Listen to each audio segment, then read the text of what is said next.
December 22, 1944, a frozen tree line east of Bastogne, Belgium.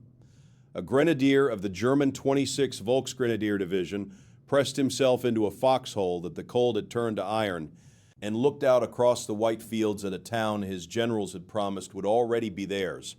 His hands were wrapped in rags. His unit had not slept in 3 days, and somewhere in the official orders folded inside his coat was a sentence that no longer matched anything in front of his eyes. The Americans here are beaten, demoralized, ready to break. They were surrounded. They were freezing. They were running out of shells, out of food, out of bandages. By every line in the German plan, they should have raised their hands a week ago. They had not. And the longer this grenadier stared at that ring of stubborn, dug-in men who would not run, the more a thought crept up on him that he could not say aloud, that the men who had walked into the trap were somehow less afraid than the men who had built it. This is the story of how the German army surrounded 18,000 Americans in a small Belgian town, held every road, held the high ground, held the timetable of an entire offensive in its hands, and still came away from Bastogne with something close to dread. Before I get into it, a little backstory. My dad fought in the Second World War, and growing up he told me stories about it all the time. And the more I listened, the more one thing fascinated me.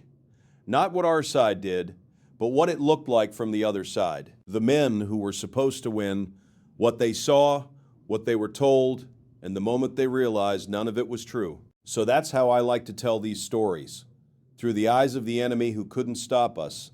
And now here I am, passing on the stories I learned to you. To understand the fear, you have to understand the confidence that came before it. On December 16, 1944, Hitler gambled everything left to him in the West. Through the snow and fog of the Ardennes forest, ground the Allies thought too rough, too quiet, too unimportant to defend in strength, he threw the last great striking force Germany would ever assemble. 20 divisions, 1,000 tanks and assault guns, 2 panzer armies driving for the River Meuse, and beyond it the port of Antwerp, in a desperate stroke meant to split the Allied line in two. The German soldiers who stepped off into that white silence had been told the Americans across from them were green, soft, and brittle, spread thin, half-trained, a democratic people who valued comfort over sacrifice and would crack the moment the front collapsed around them. And in those first hours, it looked true. The American line buckled. Whole units were overrun in the dark, the roads filled with men falling back through the snow. But the German plan did not run on ground.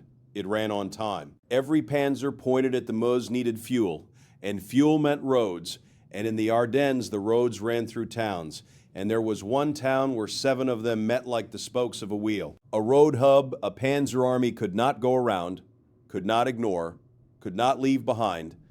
Take it in a day and the armor flowed west. Lose a day in front of it, and the entire offensive began to die of its own schedule. The name of that town was Bastogne. The race for Bastogne was a race the Germans believed they had already won. The lead elements of the 2nd Panzer Division and Panzerlehr, General Fritz Bayerlein's veterans, were closing on the town from the east, while it was still nearly undefended. A few more hours and the junction was theirs. Those hours did not exist. Through the freezing night of December 18th, American trucks were running flat out down icy roads from 100 miles away, headlights cutting the dark against every rule of blackout. Carrying the 101st Airborne Division straight into the closing trap, men who had been resting and refitting after weeks in Holland. Men with no winter coats, no snow boots, some without helmets, many short of ammunition. They did not arrive as a fortress. They arrived as a crowd of paratroopers jumping off tailgates into a town already half on fire. Asking the wounded streaming past them one question, "Where's the front?" To the German command, this was almost good news. The defenders were improvised, encircled, cut off from supply. General Heinrich von Luttwitz, commanding the Panzer Corps, did the obvious arithmetic. You did not need to storm such a place. You needed only to close the ring, apply pressure, and wait for cold and hunger and hopelessness to do the work. So the ring closed. By December 21, Bastogne was completely surrounded. Every road out was a German road, and then the strange reports began to come back to German headquarters. Reports that did not fit the plan at all. It started at the edges, on the approaches, before the ring even shut. At a village called Noville, north of the town, a thin American force of tanks and paratroopers was supposed to be brushed aside in an afternoon. Instead, in fog so thick that tanks fired at each other from yards away, they stood in the path of an entire panzer division and refused to move. They held for 2 days, 2 days the German timetable did not have. A tank commander of the 2nd Panzer would remember it the way many Germans came to remember the whole campaign. Not as a battle that was lost, but as a battle that would not end on schedule. The Americans gave ground a field at a time and made you pay rent on every field. This was the pattern that began to unsettle officers who had rolled across France and Poland and the Russian steppe. They knew how a beaten army behaved. A beaten army's roadblocks melted when you flanked them. A beaten army's men, once surrounded, surrendered. That was not cowardice, it was sense. These men did neither. Cut off, they counterattacked. Outflanked, they reformed and held the next hedge. Told their position was hopeless, they seemed to take the news as a private joke. The German divisions had the numbers, the armor, the encirclement. What they did not have and could not seem to manufacture was the one thing their plan most depended on: an enemy who agreed to behave like a loser. And then, on December 22nd, the German command decided to make the hopelessness official. Under a white flag, 4 German soldiers walked up the snowy road toward the American lines south of Bastogne. A major, a captain, and 2 enlisted men, one of them carrying the flag. They brought a typed ultimatum from the German commander. It was a model of cold European courtesy, and every German who knew of it expected it to work. It read in part, "To the USA, commander of the encircled town of Bastogne. The fortune of war is changing. This time the USA forces in and near Bastogne have been encircled by strong German armored units. There is only one possibility to save the encircled USA troops from total annihilation. That is, the honorable surrender of the encircled town. If this proposal should be rejected, 1 German artillery corps and 6 heavy anti-aircraft battalions are ready to annihilate the USA troops. All the serious civilian losses caused by this artillery fire would not correspond with the well-known American humanity. 2 hours, the note said, to think it over." The demand was carried back through the lines to the acting American commander, an artillery general named Anthony McAuliffe, who had taken charge of the defense almost by accident when the division's commander was away. They woke him to read it to him. He had been up for days. He listened to this elaborate threat of total annihilation, and his entire reply was a single word muttered as he tried to decide whether it even deserved an answer: nuts. His staff, casting about for something more formal to send back, realized they could not improve on it. So it was typed exactly as he had said it, to the German commander. Nuts, the American commander. When the German officers received this paper at the front line, they did not understand it.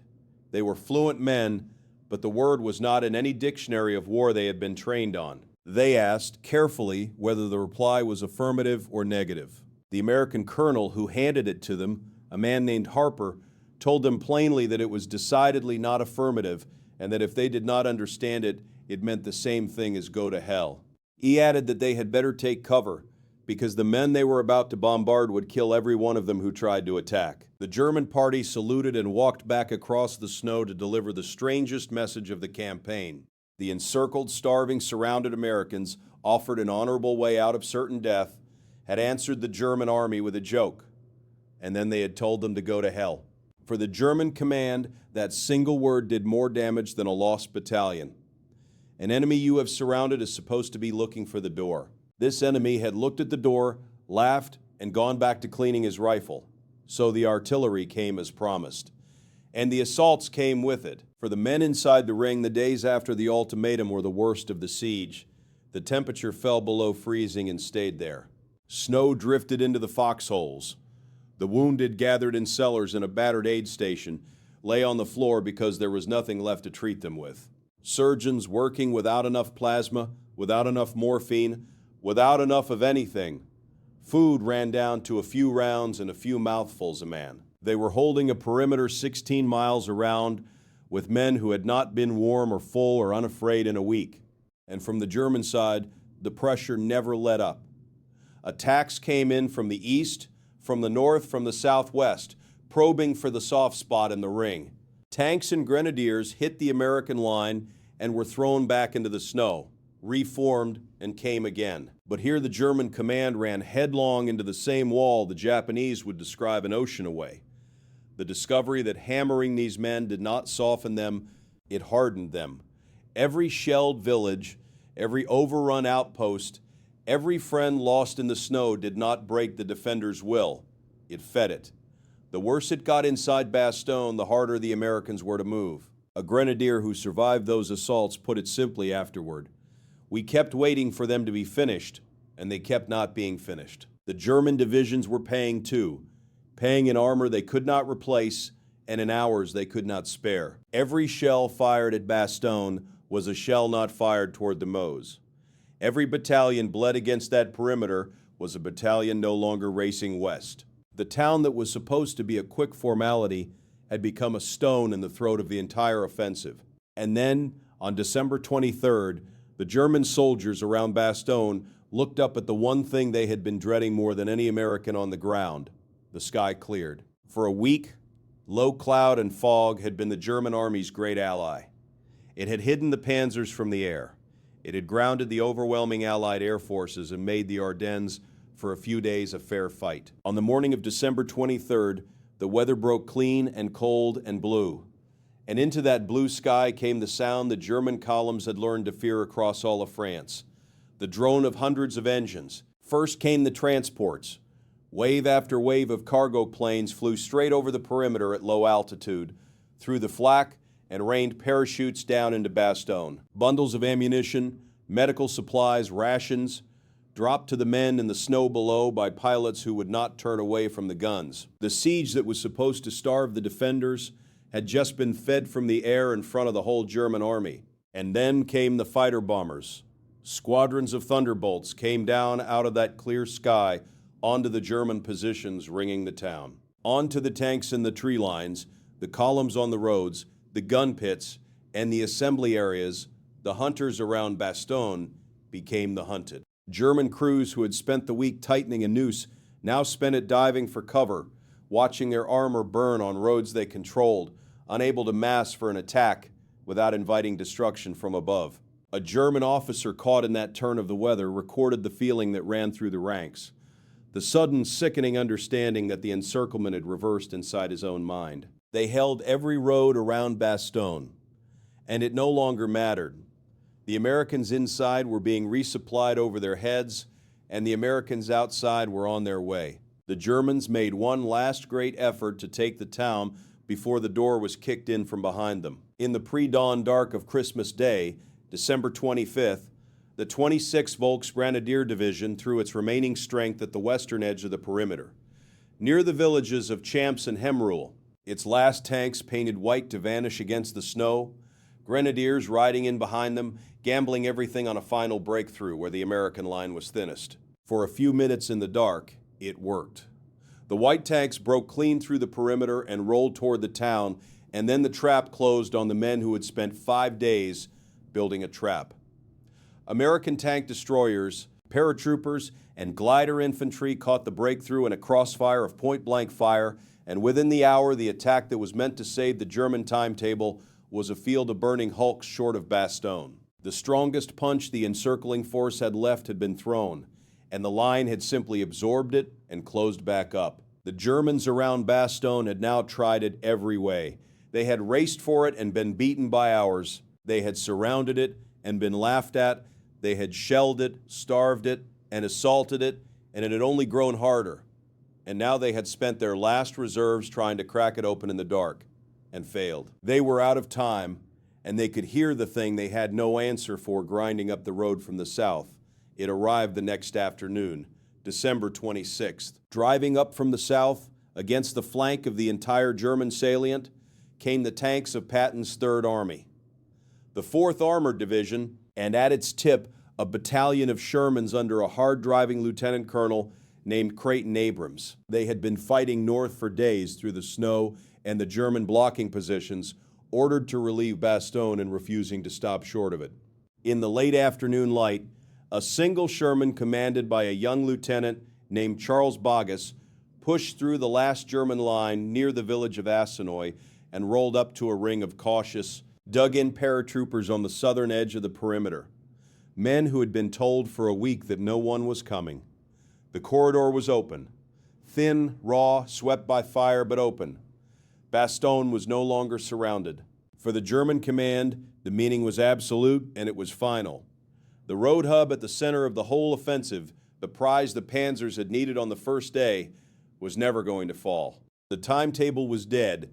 The drive for the Meuse, already faltering, now had a permanent stone lodged in its throat and an American armored division pouring men and supplies up a corridor the Germans could not close. Within weeks, the great bulge in the line would be pushed back to where it started, at a cost Germany could never make good, and the last reserves of the Reich in the West would be gone.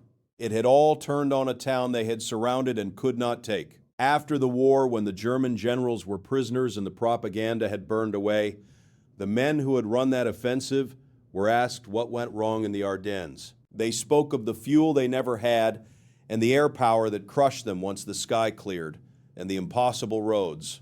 All of it was true. But again and again they came back to the small Belgian town and the men who would not leave it.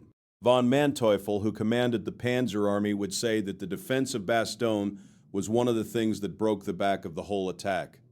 They had been told the Americans were soft. They had surrounded the proof, 18,000 cold, hungry, half-equipped men with nowhere to run. And that proof had answered a demand for honorable surrender with a single contemptuous word, and then made it stick for a week against everything the German army could bring to bear.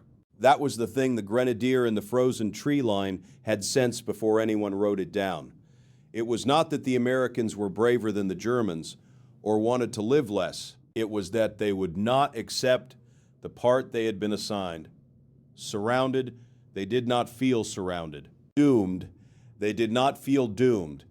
And against an enemy who refuses to know when he has lost, all the arithmetic of encirclement, all the roads and tanks and guns and time, quietly stops adding up to victory. The German army came to Bastogne to capture a crossroads. It left having learned the same lesson its allies were learning across the world that winter, in the snow and in the jungle alike. You can surround such men, you can outnumber them, outgun them, and cut them off from everything they need, and it will not be enough.